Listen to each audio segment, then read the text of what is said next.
हजुर हजुर एउटा राम्रो राम्रो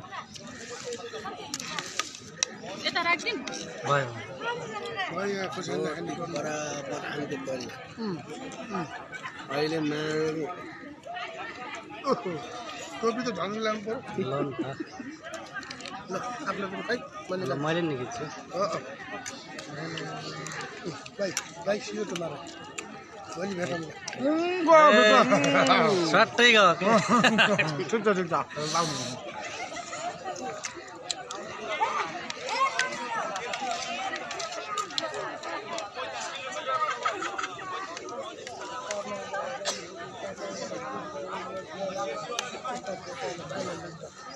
जन्ती जुद्यो भने रेल बोतल ल्याएको कस बाजा रोक्यो जसको रोक्यो त्यसले हार्यो